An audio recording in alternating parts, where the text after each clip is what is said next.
prinsipnya sih sesuai selera aja sih. Screen on time-nya itu sampai 4 sampai 5 jam itu wajar nggak sih menurut kalian? Kurang nikmat gitu didengerin, kayak serak-serak cempreng gitu. Itu kok tiba-tiba nggak enak ya? Saturasi warnanya kok kayaknya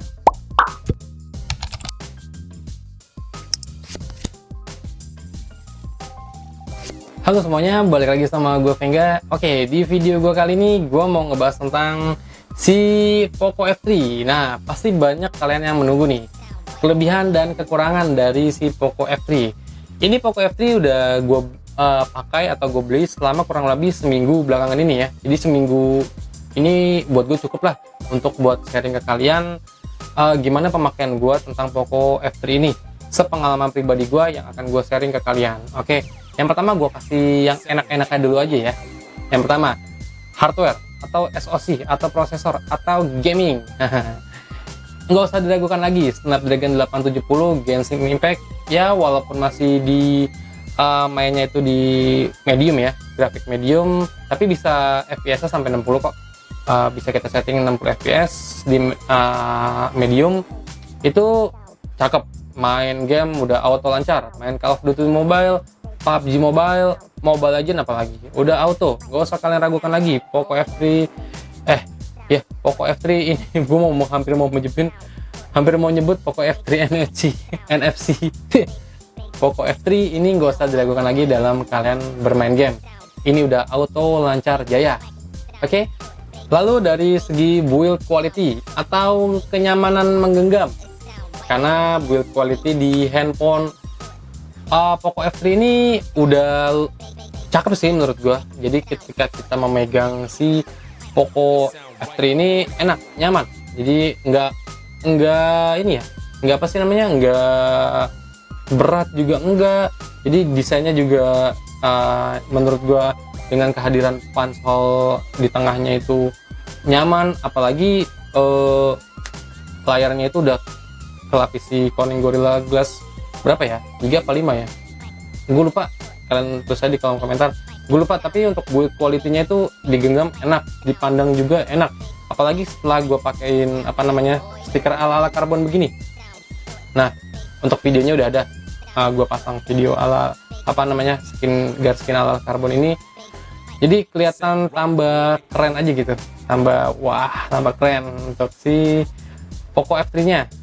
Dan juga gue udah pasangin tempered glass kamera sih, jadi udah terlindungi banget. Karena kan kalau yang nggak ada, kalau sebelum gue pasangin guard skin ini kan kelihatan mencilak gitu, gue bisa ngaca gitu di backcase-nya si Poco F3 ini. Jadi menurut gue dipakein guard skin ala-ala karbon gini ya udah cakep.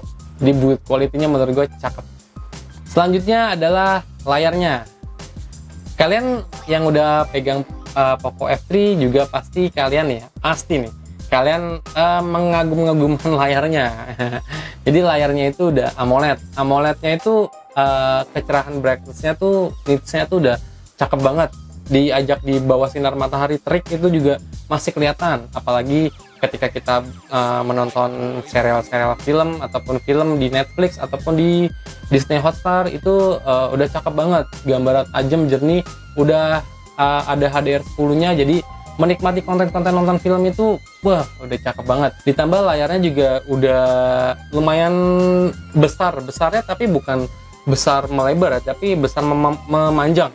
Kelihatan sih dia contohnya tuh besar memanjang kayak gini, jadi nyaman banget di mata gitu kan. Mata kita ada dua nih, jadi kita menontonnya itu kalau ukurannya memanjang kayak gini tuh udah cakep. Itu sih yang gue rasain. Jadi kalau untuk kita melihat langsung ke layar si Poco F3 nya itu udah adem, enak dilihatnya.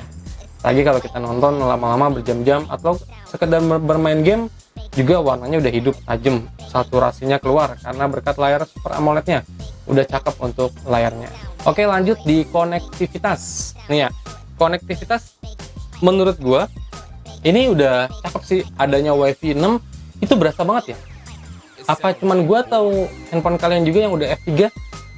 Ketika gue ngebandingin, gue punya handphone Redmi, contoh Redmi Note 10 atau Poco X3 NFC gue adu kecepatan Wi-Fi-nya sama si Poco F3 ini.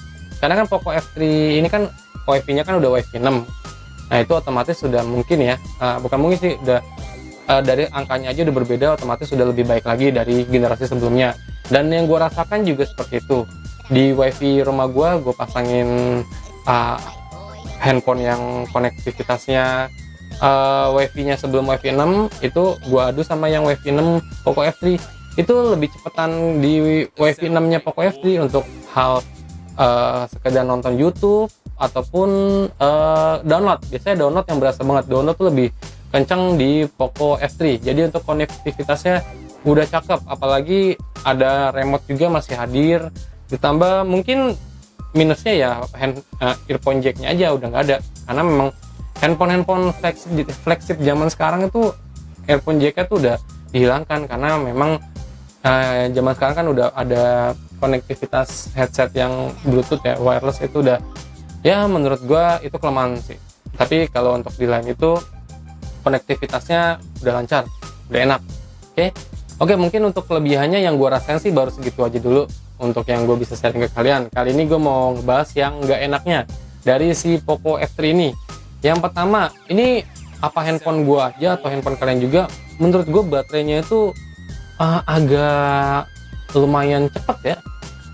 Mungkin banyak aplikasi yang gue install, sosial media semua gue limpahin semua ke Poco F3 ini. Jadi apa mungkin banyak sosial media juga, atau gue juga sering lihat buka layarnya, ntar dimatiin lagi, ada notif masuk ke buka layarnya, apa itu pengaruh juga. Kalau yang gue rasain di handphone Poco F3 gue itu untuk baterainya tuh agak cepet habisnya, tapi ngecasnya mantep, ngecasnya cepet juga, tapi habisnya juga cepet di handphone gue ini. Karena gue bermain game itu ya nggak intens sih, sehari paling 2-3 jam. Tapi yang gue rasain itu ya masih bisa seharian, tapi misalkan gue ngecas semalaman sampai gue bangun tidur, gue pakai buat bekerja, gue ajak kemana-mana, sampai ya sekitar sorean itu udah harus dicas lagi handphone gue. Dengan ya kurang lebih screen on time-nya itu sampai 4-5 jam. Itu wajar nggak sih menurut kalian? Kalau selama gue pakai handphone yang Poco X3 NFC sih nggak sampai separah ini sih untuk baterainya. Tapi ya mungkin punya gue aja apa punya kalian juga, kalian tulis di kolom komentar ya untuk baterainya kayak gimana.